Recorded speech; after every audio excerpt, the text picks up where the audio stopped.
একটা ডিম দিয়ে সুজি দিয়ে আমি আজকে মালাই চপ বানাবো। কিভাবে বানাই আপনারা এই ভিডিওতে দেখতে পাবেন। আসসালামু আলাইকুম বন্ধুরা, আপনারা সবাই কেমন আছেন? আশা করি অনেক ভালো আছেন। আল্লাহর রহমতে আপনাদের দয়া আলহামদুলিল্লাহ আমিও অনেক ভালো আছি। আমি মালাই চপ কিভাবে বানাই আপনারা এই ভিডিওতে দেখে নিন। প্রথমে আমি একটা কড়াই দিয়ে দিলাম, তারপরে সাদা তেল দিয়ে দিলাম 1 চামচ, 1 বাটি সুজি দিয়ে দিলাম, 1 বাটির অল্প কম সুজি দিয়ে দিলাম, দিয়ে ভালোভাবে ভেজে নিচ্ছি। দেখেন আমি ঘরোয়াভাবে এই মালাই চপটা বানাবো সুজি দিয়ে আর মাত্র একটা ডিম দিয়ে। ডিমের কুসুমটা লাগবে, কুসুম দিয়েই আমি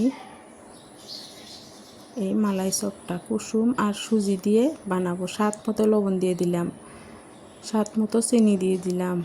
এইবার 1 বাটি গাখির দিয়ে দিলাম, দিয়ে ভালোভাবে গুলে নিব।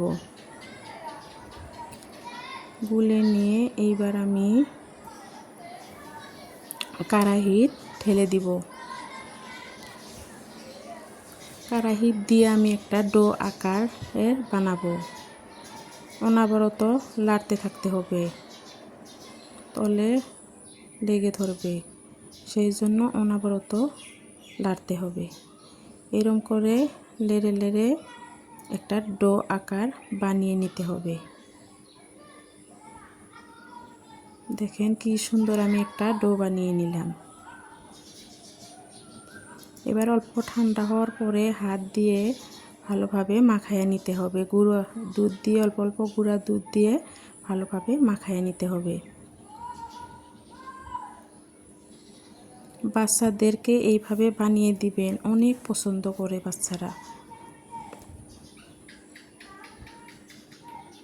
দেখেন সবটুকু গুঁড়া দুধ দিয়ে দিলাম, দিয়ে ভালোভাবে হাতের সাহায্যে মাখাইয়া নিচ্ছি।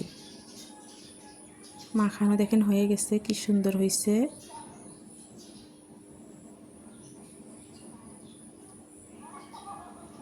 এইবার আমি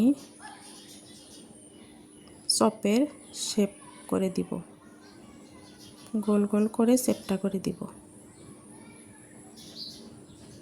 চপ শেপ যেভাবে বানাই সেভাবে আমি বানিয়ে দিলাম।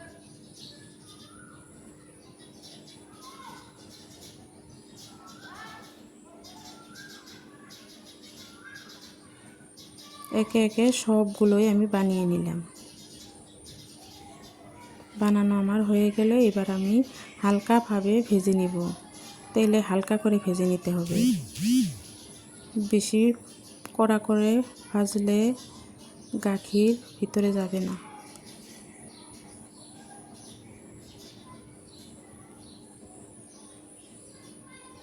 হালকা করে ভেজে নিতে হবে।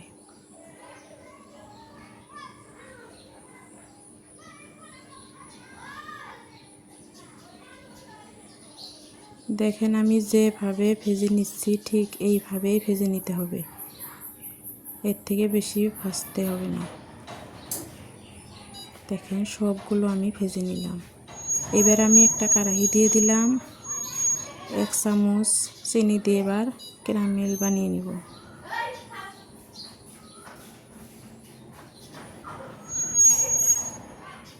দেখেন কি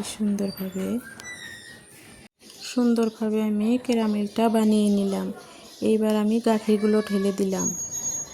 দেখেন দলা পেকে গেছে, গলে যাবে, ভয় পাওয়ার কোনো কারণ নাই।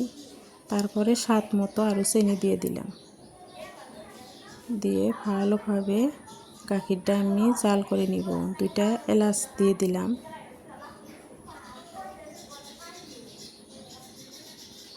গাখিরটা ঘন করে জাল দিতে হবে। হয়ে গেল গাখির জাল দিয়ে, এবার একে একে সবগুলো এর ভিতরে দিয়ে দিব।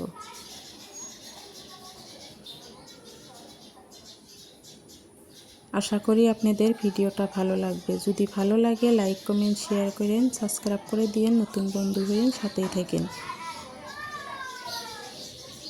দেখেন সুন্দরভাবে আমি সবগুলো দিয়ে দিলাম।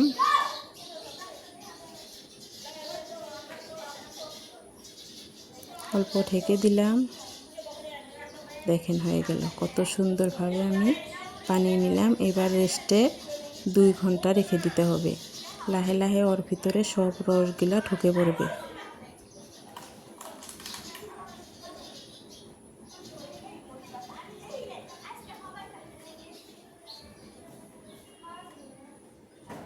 খেতে অনেক সুন্দর হয়, টেস্ট হয়। অনেক টাইম পরে এসেছি, দেখেন কত সুন্দর দেখাচ্ছে, খেতেও অনেক টেস্ট হয়েছিল। টা ভেঙে দেখাইলাম। আপনারা এইভাবে একবার হলেও বাড়িতে বানিয়ে খাইবেন ঘরোয়াভাবে। ভালো থাকবেন, সুস্থ থাকবেন। আল্লাহ হাফেজ।